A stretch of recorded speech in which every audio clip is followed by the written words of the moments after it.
De retour sur le plateau de la grande édition, nous sommes toujours en présence de Max Nelson, représentant du rectorat, mais aussi Jean-Claude Nelson de la région Guadeloupe, Émile Lafortune, président du Crédit Agricole, et Jean-Yves Belaï, secrétaire de la CCI des îles de Guadeloupe. Donc nous discutons toujours effectivement de ces magnifiques projets dans Entreprendre en lycée.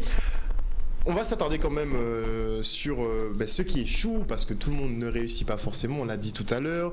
Ils peuvent partir à 30 sur la ligne de départ, mais au final, l'année dernière, ils sont arrivés à peine à une vingtaine, enfin à peine quand même, à une vingtaine. Alors, qu'est-ce que vous leur dites à ces jeunes qui n'y arrivent pas, qui se lancent dans l'aventure et qui n'y arrivent pas? Alors tout d'abord, il n'y a pas d'échec. Il s'agit d'une expérience. Alors certains peuvent se fourvoyer, puisque ils se rendent compte en se lançant dans l'opération qu'ils n'ont pas du tout le profil, que ce n'est pas du tout leur projet. Et, c'est aussi lié aux raisons qui les amènent à participer à Entreprendre en lycée. Vous savez, lorsqu'ils constituent leur équipe, il y a souvent un meneur, un leader qui dit « Tiens, j'ai envie de participer à l'opération ». Il va appeler son copain, sa copine, et parfois il peut y avoir un déséquilibre dans la mini-entreprise. Parce qu'elle se crée par affinité. Parce que ça se crée par affinité. Donc ce type de mini-entreprises sont un petit peu plus fragiles que celles qui ont été créées à l'initiative, j'ai envie de dire, du système, soit de l'enseignant ou le chef d'établissement. Qui lui sait repérer. Qui saura repérer, qui saura mettre ensemble les bonnes personnes. Et en général, quoique il n'y a rien de définitivement établi, mais en général, ça se passe mieux. Il y a aussi une meilleure coordination entre l'équipe encadrante et la mini-entreprise. Je vous rappelle que ce sont les élèves qui sont les boss. Donc, lorsqu'on leur dit ça, ça leur donne... N'est-ce pas? N'est-ce pas? On ne peut pas le reprendre. Hein? Exactement. Donc, du coup, parfois, il peut y avoir des tiraillements. Mais c'est formateur. C'est absolument formateur. Et il ne faut pas s'imaginer non plus que l'entreprise, c'est un monde de bisounours, où tout est facile, c'est Alice au pays des merveilles, pas du tout. Et donc, nous, au niveau du rectorat, nous donnons des instructions pour les laisser faire leur propre chemin, naturellement, dans un cadre donné. C'est sûr que si un élève sort du cadre, il est rappelé à l'ordre, mais ça arrive très rarement. En général, les élèves qui arrivent dans Entreprendre en lycée ont quand même une certaine vision de la vie. Alors, est-ce que justement, on a beaucoup de création d'entreprises, mais on a beaucoup de fermetures d'entreprises, Entreprendre en lycée sur le même principe, un principe réel. Est-ce que, effectivement, la formation même du noyau de l'entreprise n'est pas souvent le facteur échec, en fait? Oui, il y a la formation, bien sûr, du chef d'entreprise, mais... on déborde du cadre à ce moment-là de notre thème de ce soir. En fait, Entreprendre en lycée, c'est d'abord une initiative, c'est une formation, c'est-à-dire de base, mais c'est pas une formation technique. Je parle de la formation du noyau de l'entreprise, donc de son leader, effectivement, et de toutes les personnes qui vont l'encadrer. Oui, bon. Mais enfin, il faut supposer que le chef d'entreprise, celui qui en tout cas qui va prétendre l'être ou le devenir, saura s'entourer, au moins dans un premier temps, des bonnes personnes. À la fois sur le plan administratif, à la fois sur le plan financier, à la fois surtout sur le plan technique. Et malheureusement, après, c'est la vie, hein, c'est la vie en société, c'est-à-dire avec des réussites et des échecs, avec des ententes d'aujourd'hui qui se transforment. Alors, peut-être un peu trop souvent, surtout sous nos cieux, en mésentente et voire même en petite guéguerre personnelle. Et ça tue effectivement, de ce point de vue-là, ça peut tuer l'entreprise très rapidement, parce que à partir du moment où il n'y aura pas une certaine homogénéité au sein de l'entreprise qui va faire qu'on tend tous dans la même direction, vers le même but, le développement de l'entreprise, etc., il est évident qu'au niveau de l'encadrement, à partir du moment où il y aura de la chamaillerie dans l'air, ça nuira forcément à la bonne qualité du projet et donc à la bonne progression de l'entreprise qui peut se voir très vite chuter, son chiffre d'affaires, et avec la cascade d'ennuis que ça va entraîner. On dit souvent si tu veux garder tes amis, il ne faut pas entreprendre avec eux. D'accord? Puisque Il faut comprendre la profondeur de cette parole. au lycée, on est souvent des amis, on est tous la même promotion. Et dans l'entreprise, il y a des règles qui ne sont pas des règles de camaraderie. Il y a des règles, il y a le leader, le boss, comme on dit. Et il y a d'autres personnes qui, chacun dans son domaine, excellent. Et c'est en symbiose, après des discussions, après des discussions parfois dures. Mais à partir du moment qu'on a pris une direction, qu'on a fait un choix, eh bien, on y va. Et dans l'entreprise, c'est une équipe où chacun a son rôle, mais il y a un leader. Et si, parce qu'on est entrepreneur, ou on est ami du patron, ou on est copain de classe, tout le monde a le droit de prendre son option et il n'est pas d'accord, mais il va me remercier demain parce que c'est la bonne option, ça ne peut pas marcher. Donc, il y a des entreprises qui ne réussissent pas parce qu'il n'y a pas la cohésion nécessaire à l'intérieur des équipes dirigeantes. C'est important que tout le monde joue la même partition. Alors, ce que je voudrais dire aussi, c'est que quand nous faisons entreprendre dans le lycée, c'est un petit peu, je dirais, un petit noyau de ce qui se passe dans la société guadeloupéenne. Donc ça revient au même. Mais il ne faudrait pas avoir peur d'échouer. Aux États-Unis, quand les gens réussissent, ce qu'ils mettent en avant, c'est le fait, la capacité qu'ils ont échoué et qu'ils ont la capacité de rebondir et de repartir. Et c'est pas parce qu'on a échoué une fois qu'on ne peut pas échouer une deuxième fois et réussir une troisième fois. Donc je pense qu'il faudrait qu'on comprenne ça. Il y a de très grosses entreprises, de très grandes entreprises dans le monde, eh bien, qui ont démarré sous les bancs de lycée ou d'université entre amis. Ils ont une idée, ils se sont mis autour et ils ont travaillé l'idée. Ils sont devenus aujourd'hui des milliardaires. Oui, mais en général, dans ce genre d'histoire, il y a une partie, il y a une partie qui devient milliardaire et une autre partie des amis qui se retrouvent sans rien. Après, il vient de le dire, c'est comment on traite ses amis et jusqu'où on va avec ses amis. Mais ce que je veux expliquer, c'est que la valeur n'attend pas le nombre des années. Donc, une très bonne idée, une idée géniale peut démarrer à entreprendre en lycée avec des amis et il se peut que demain, des Guadeloupéens vont devenir riches avec cette idée-là. Donc, il ne faudrait pas avoir peur d'entreprendre, il ne faudrait pas avoir peur de venir participer à entreprendre en lycée. Et aujourd'hui, chaque promotion, nous touchons entre 200 et 300 jeunes qui commencent la compétition, qui viennent là-dedans. Vous allez dire que c'est chaque classe d'élèves qui vont venir là-dedans vont découvrir le monde de l'entreprise, vont avoir une idée et vont se dire peut-être un jour, même quand ils ont abandonné l'idée, ils vont se réveiller et se dire mais j'avais fait ça et je repars. C'est une graine qui a été plantée, il ne va pas pousser tout de suite, mais qui va pousser après et qui va donner peut-être un très bel arbre. Tout à fait. Oui, Monsieur Bella. oui, j'ai envie de rebondir sur ce que disait le représentant de la région. On a parlé en début de propos, on a parlé de l'esprit d'entreprendre des Guadeloupéens en général. Et c'est vrai que ça n'a pas toujours été un phénomène naturel chez nous, en tout cas chez certains d'entre nous. Il est clair que, j'allais dire, la vocation de commerçant, nous ne sommes pas forcément tous nés avec. Et quelque part, la notion d'entreprendre non plus. Et souvent, je vois dans notre génération, et même dans plus récente encore, la tendance, elle est plutôt dans certaines couches de la population à chercher des métiers rassurants, en quelque sorte, enseignants, médecins. Alors, c'est pas forcément des plans. Je peux vous dire que c'est pas forcément des plans. Et loin s'en faut. Et loin s'en faut. Mais la tendance naturelle était plutôt dans cette direction-là. C'est-à-dire que nos aînés nous orientaient davantage vers des métiers de réflexion, des métiers professionnels libéraux, etc. Et j'en passe. Et très peu, en effet, dans le monde de l'entreprise. Au monde de l'entreprise, il y avait même une forme, surtout de l'époque, hein, on peut être franc autour de cette table. Bien sûr. Et il y avait même une forme de mépris. Faut pas qu'on se voile la face. Ce qui est assez paradoxal. C'était bon, surtout vis-à-vis des commerçants. Oui, c'était des gens vivaient, on savait qu'ils gagnaient leur vie, on ne savait pas comment, mais enfin bon, peu importe. Mais ce n'est pas des gens que l'on fréquentait spontanément. Surtout s'ils n'étaient pas de la même ethnie en plus. Donc, on a laissé un petit peu, la grosse masse des Guadeloupéens a laissé, j'allais dire, la place à d'autres.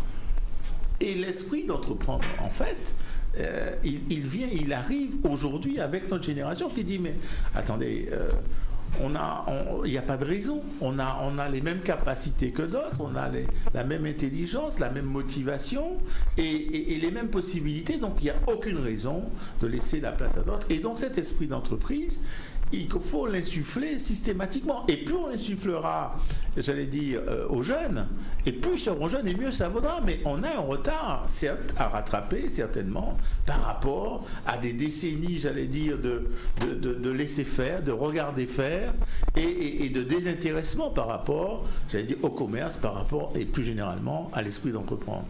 Et en ce sens, l'initiative d'aujourd'hui, et celle que nous saluons tous ensemble à ce micro-là, eh bien, elle est excellente en ce sens, parce qu'elle renouvelle en quelque sorte un état d'esprit de génération. Alors peut-être qu'on va trop en demander au rectorat qui n'a même pas encore bouclé cette session d'entreprendre en lycée 2018, mais M. Bella le dit, il faut commencer à les former à cette question de plus en plus tôt. Est-ce que vous allez faire entreprendre au collège, voire en entreprendre au primaire éventuellement, pour déjà les mettre dans le bain tout de suite? Alors certainement pas entreprendre en maternelle. On laissait un peu le temps quand même. Simplement, il est vrai que de nombreux partenaires et de nombreux enseignants, voire des chefs d'établissement, nous interrogent quand est-ce que vous faites l'opération entreprendre en collège, etc. Et jusqu'à présent, nous avons été très, très prudents. Nous avons d'abord voulu nous assurer qu'au niveau du lycée, cela répondait à un vrai besoin. Il fallait vraiment ancrer entreprendre en lycée dans la population, lui donner une certaine pérennité, lui donner un sens. Je crois qu'aujourd'hui, c'est acquis. Tout le monde salue l'opération, les parents d'élèves, les encadrants, etc. Alors maintenant, nous travaillons à lancer l'opération en collège dès la rentrée scolaire prochaine. Alors comme vous l'avez dit, le dossier n'est pas encore bouclé, nous sommes en pleine rédaction. Nous commençons à contacter des partenaires. Je suis convaincu qu'ils vont nous rejoindre et je pense que dès l'année prochaine, Canal 10 sera certainement invité à couvrir la manifestation et à accompagner nos collégiens. Bon, ils seront un petit peu jeunes, mais on est prêt à les recevoir aussi pour voir comment ils se débrouillent pour défendre leur dossier de création d'entreprise. Alors messieurs, est-ce qu'on peut se lancer dans une projection? Est-ce que vous pensez effectivement que dans les 10-20 ans à venir, les générations qui arrivent avec cet esprit d'entreprendre, cet esprit d'entreprise qui commence à grandir, arriveront à renverser la tendance et créer un tissu économique local extrêmement fort et robuste? Monsieur bon, moi je pense que cela existe déjà. Et alors, bon, il y a des fois, les jeunes ont tendance à reproduire ce que les parents font. Exact. Ça qui est une première éducation à la maison, papa entrepreneur, on est finalement entrepreneur. Donc, mais aujourd'hui, on voit premièrement que les jeunes n'ont plus peur de se lancer dans l'entreprise. Les jeunes sont ouverts au monde. Nos jeunes aujourd'hui réussissent un peu partout dans le monde. Pas seulement en Guadeloupe, un peu partout dans le monde. Donc on doit faire confiance à nos jeunes. Et le tissu économique guadeloupéen, quoi qu'on dise, et je le répète, il y a un petit patronat guadeloupéen, ce qu'on trouve très rarement par exemple en Martinique ou ailleurs. Donc c'est important, donc cela ne peut que perdurer. La deuxième chose qui va se passer, c'est que on le voit grâce à l'initiative d'entreprendre en lycée. Je le dis, si chaque année 200 jeunes sont confrontés au monde de l'entreprise, si on récupère, même 10% de ces jeunes-là qui vont monter leur entreprise, à un certain moment, on a un tissu économique fort en Guadeloupe.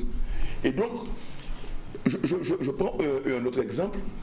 Aujourd'hui, je dirais, vraiment émerveillé de voir comment de jeunes Guadeloupéens se laissent à la transformation. Il y a beaucoup de projets Tout de à ce fait. sens. Et ça, et très souvent, les jeunes lycéens vont vers ces métiers-là. Et moi, je dis que c'est extraordinaire. Alors, ce n'est pas seulement pour l'entreprise guadeloupéenne, mais c'est surtout, ça va développer la culture guadeloupéenne, ça va développer le savoir-faire guadeloupéen, mais ça va développer aussi une façon d'être guadeloupéen. Et je pense que les entreprises, qu'on le veuille ou non, eh bien, transportent aussi la culture du pays. Et donc, on ne va pas faire de l'automobile en Guadeloupe. C'est sûr. Mais, mais on a un savoir-faire, on a aussi une richesse patrimoniale à droite à gauche, on a aussi une richesse en matière d'agriculture, etc. On peut faire des choses merveilleuses, mais aussi on peut se lancer sur n'importe quel secteur, que ce soit dans des startups ou autres. Nos jeunes vont réussir parce que, comme l'a dit tout à l'heure M. Belaïs, on est aussi intelligent que les autres. Il n'y a pas de raison qu'on ne puisse pas réussir. Je voulais ajouter que ce n'est pas simplement au niveau de la Guadeloupe ça va se passer. Soyez convaincus qu'au niveau national, il y aura de plus en plus de Guadeloupéens chefs d'entreprise. Et aussi au niveau international. Il suffit de rencontrer ces élèves pour comprendre que, certes, ils seront nombreux, parce qu'ils sont très attachés à leur pays, ils seront nombreux à entreprendre en Guadeloupe, mais ils seront tout aussi nombreux à entreprendre en dehors de la Guadeloupe. On l'espère grandement et ça se fera. De toute façon. De toutes les façons, on parle souvent des métiers que nous on connaît. On a l'habitude de voir les médecins, les métiers traditionnels. Les métiers de domaine n'existent pas. Pas encore. N'existent pas encore. Par contre, les jeunes, ils sont prêts à les aborder. Voilà. C'est cette sensibilité que, j'allais dire, nous anciens, nous n'avons pas encore totalement saisi. Mais les enfants, les jeunes, ils n'ont pas de limite. Et je suis convaincu, vous l'avez dit, que les jeunes Guadeloupéens, on les retrouvera partout. Et on les retrouvera surtout en Guadeloupe, travaillant en délocalisé pour toutes les entreprises du monde entier, mais ils seront basés sûrement de leur pays d'origine parce qu'ils ont des affinités en Guadeloupe. Et quand on discute avec beaucoup qui partent faire les études, ils disent moi, je crée mon entreprise de façon à ce que je puisse la manager depuis la Guadeloupe. Et c'est cette nouvelle forme d'entreprise que les jeunes sont de plus en plus attirés.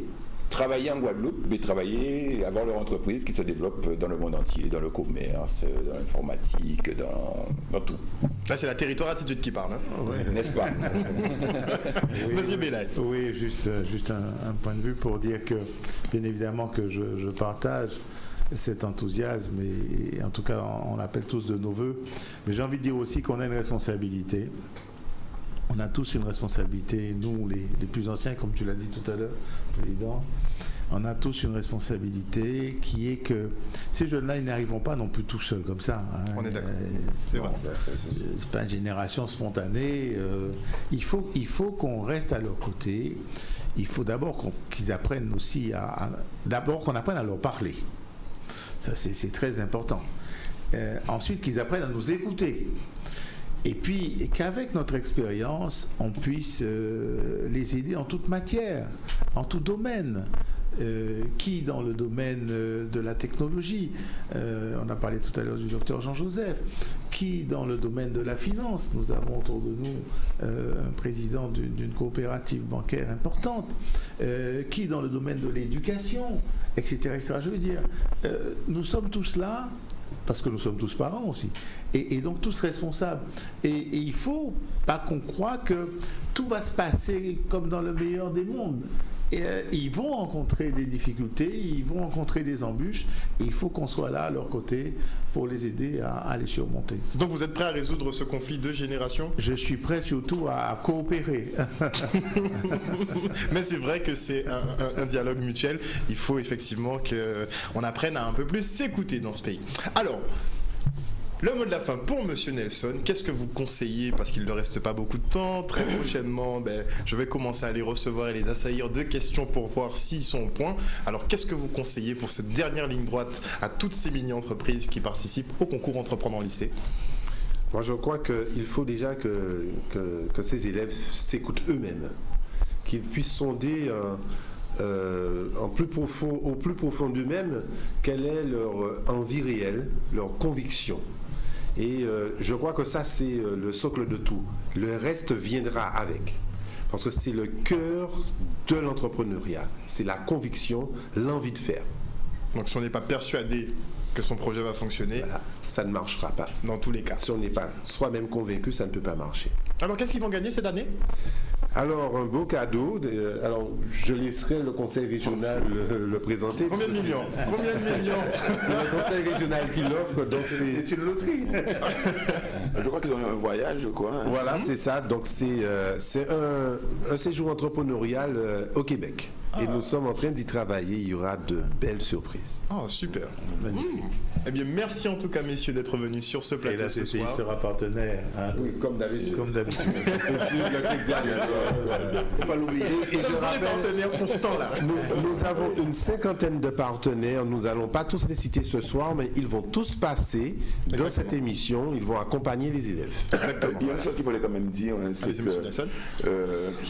cette opération n'est pas faite pour arrêter le jeune de son cursus scolaire. Il faudrait qu'il Exactement, continue ça, le c'est cursus scolaire, aller se former, ils ont déjà une idée, aller se former, et éventuellement après ils peuvent revenir pour créer leur entreprise ou pour mettre en place. Mais ceux qui veulent arrêter pour monter leur entreprise, la région est là pour les aider. On a un certain nombre de dispositifs à leur disposition.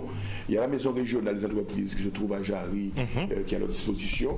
Il y a des instructeurs, il y a des conseillers qui vont pouvoir leur donner un certain nombre d'avis, les encadrer aussi sous un certain nombre de dossiers, un certain nombre de niveaux. Et nous sommes là pour les aider pour le financement de leur projet. Mais l'idée, c'est que les jeunes continuent leur formation et y aillent le plus loin C'est possible. vrai. Non, dans tous les cas. Dans tous les cas. Mais je pense que la plupart d'entre eux, de toute façon, Continue. Tout à fait. effectivement, ils continuent le cursus. mais Déterminé. Déterminés, Déterminé à effectivement. réussir. Et ça, c'est une... Step by step. Le vent souffle dans la bonne direction, je pense. En tout cas, merci encore une fois, messieurs, d'être venus présenter. nous qui remercions. Et merci à Canal 10 qui nous soutient depuis le début. Ah, mais c'est tout à fait normal. Sincèrement, vu le projet, ouvrez c'est cette un peu porte. plus normal. Merci encore. Voilà, soirée. chers téléspectateurs, Merci beaucoup. Merci, nous chers sommes téléspectateurs. arrivés au terme de cette émission.